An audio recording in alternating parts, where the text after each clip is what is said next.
കരുതലും കൈത്താങ്ങും പരാതി പരിഹാര അദാലത്തിന് കോട്ടയം ജില്ലയിൽ സമാപനമായിരിക്കുന്നു. അദാലത്തിലൂടെ ആശ്വാസ തീരമണിഞ്ഞ് 537 കുടുംബങ്ങൾ 1675 അപേക്ഷകളാണ് ജില്ലയിൽ ആകെ ലഭിച്ചത്.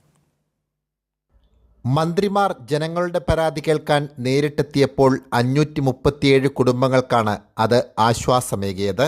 5 ദിവസങ്ങളിലായി 5 താലൂക്കുകളിൽ നടന്ന അദാലത്തിൽ മന്ത്രിമാരായ VN വാസവനും റോഷി അഗസ്റ്റിനും മുഴുവൻ സമയവും പങ്കെടുത്ത് പരാതിക്കാരെ കേട്ടു.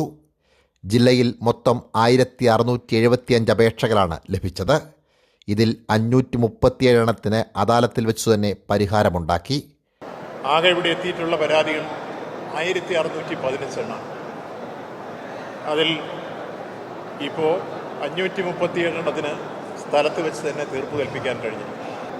അതോടൊപ്പം പിന്നീട് ലഭിച്ചിട്ടുള്ള ബാക്കി പരാതികൾ 15 ദിവസത്തിനുള്ളിൽ പരിഹരിക്കത്തക്ക രൂപത്തിൽ ഓൺലൈനായി ബന്ധപ്പെട്ട ഡിപ്പാർട്ട്മെൻറ്റിൽ കൊടുത്തു. പരാതി കൊടുത്തവർക്കെല്ലാം 15 ദിവസങ്ങൾക്കുള്ളിൽ മറുപടി ലഭിക്കും. 1138 അപേക്ഷകൾ 15 ദിവസത്തിനകം തീർപ്പാക്കി അപേക്ഷകരെ രേഖാമൂലം അറിയിക്കുന്നതിന് വിവിധ വകുപ്പുകൾക്ക് നിർദ്ദേശം നൽകി. നമ്മൾ കാണുന്നത് ഓരോ ഫയലുകളും ഓരോരുത്തരുടെയും ജീവിതമാണ് എന്ന മുഖ്യമന്ത്രി നടത്തിയ സ്റ്റേറ്റ്മെൻറ്റ് ഏറ്റവും ശ്രദ്ധേയമാകുന്നൊരു ഘട്ടമാണിത്.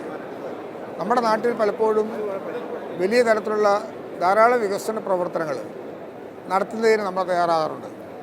എന്നാൽ ഒരു കുടുംബത്തിൻ്റെ പ്രശ്നം, ഒരു വ്യക്തിയുടെ പ്രശ്നം മാസങ്ങളോളം വർഷങ്ങളോളമായി പരിഹാരം കണ്ടെത്താതെ സർക്കാർ ഓഫീസുകൾ നിരന്തരമായി കയറി ഇറങ്ങുകയും പരിഹാരം കണ്ടെത്താൻ കഴിയാതെ വിഷമിക്കുകയും ചെയ്യുന്നവർക്ക് ഇത്ര കണ്ട് ആശ്വാസം നൽകാൻ പറ്റുന്നൊരു പദ്ധതി മറ്റൊന്നുമില്ല. ദീർഘകാലമായി ചുവപ്പ് നടയിൽ കുടുങ്ങിക്കിടന്ന പല പരാതികൾക്കും പരിഹാരവേദിയായി അദാലത്ത് മാറി. സംതൃപ്തിയോടെയാണ് പലരും ഇവിടെ നിന്നും മടങ്ങിയത്. സാംജിത് ആർപ്പൂക്കരയ്ക്കൊപ്പം സനോജ് സുരേന്ദ്രൻ, കൈരളി ന്യൂസ്, കോട്ടയം.